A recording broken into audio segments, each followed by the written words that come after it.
नाजरीन की हाल चाल ने अज तुहाडे वास्ते बहुत ज़बरदस्त सरप्राइज़ लैके आए हैं जनाब।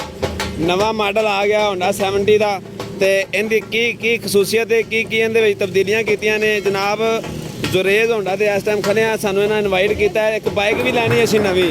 असीं सब तो पहले शुरू करने हैं जिहड़ी चीज़ लोग वेख के ते होंडा 70 खरीदते हैं। ਜਿਹੜਾ होंडा 70 का स्टिकर है बहुत ज़बरदस्त इनकी डिज़ाइनिंग की गई है, बहुत आला किस्म का बनाया गया है। इनू लैमीनेट किया गया है, ना ये उतरेगा। इन बच्चे नाखन नाल उतार देंगे ने, ये उतरेगा भी नहीं।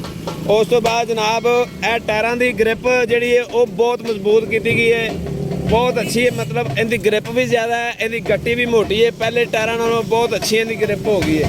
फिर बैक पत्ती जी बैग पत्ती है जी ये भी इनकी जनाब बहुत पहले खड़कदियाँ सी, जी लोहे की होंदी सी। इन्हां आला किस्म की प्लास्टिक ला के बैग पत्ती ते जी इनकी बैग इनकी शीट है वो तैयार की है।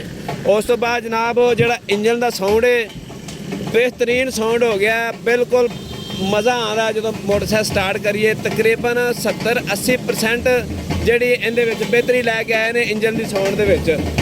इंजन का जोड़ा हैड इहदा सिल्वर का मैं करता, क्योंकि सिल्वर का हैड बहुत जल्दी ठंडा होंदा, थोड़ी हवा भी इनू लगे ना तो जल्दी ठंडा होंदा है। उस तो बाद जोड़े शौक ने इन्हां दी बहुत अच्छी क्वालिटी करती है। नज़र मारो ज़रा, बहुत अलग किस्म के शाग मटीरियल जोड़े इहदे चक्के ने, इहदे रिम ने जोड़े इहदे बेहतरी लिआंदी। इहदे तकरीबन 5-6 साल इहदे ते जंग नहीं आता, भावें तुसीं मिट्टी दे विच नहीं फिरो।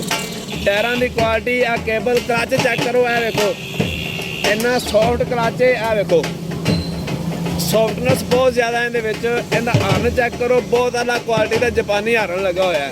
लाइट्स और इहदा एक्सीलेटर रेस इहदी इन्नी नरम है, बच्चा एक उंगली नाल घुमावे तो इहदी रेस आ जाती है।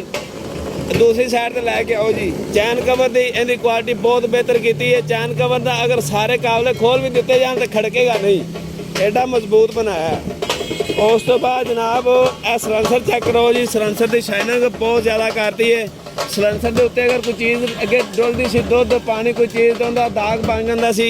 हुण इहदे ते जिहड़ी चीज़ मर्जी डुल गई इहदा दाग नहीं बनेगा। इहदी इन्नी शाइनिंग है, ये स्लिपरी बहुत बना है, जी चीज़ भी इहदे ते लगेगी थल्ले डिग जाएगी।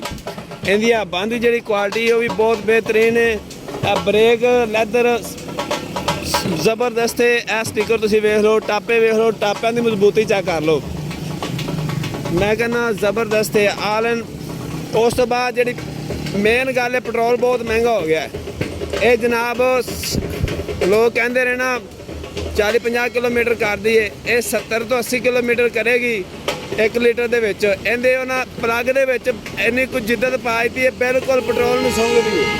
जरूर आवो तो जरूर खरीदो।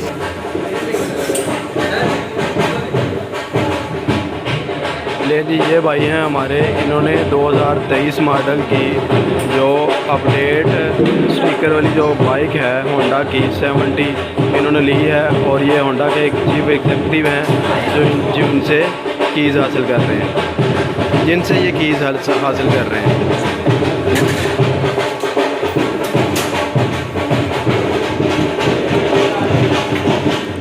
शुक्रिया। वीडियो पसंद आए तो लाइक कर देना। अल्लाह हाफिज़।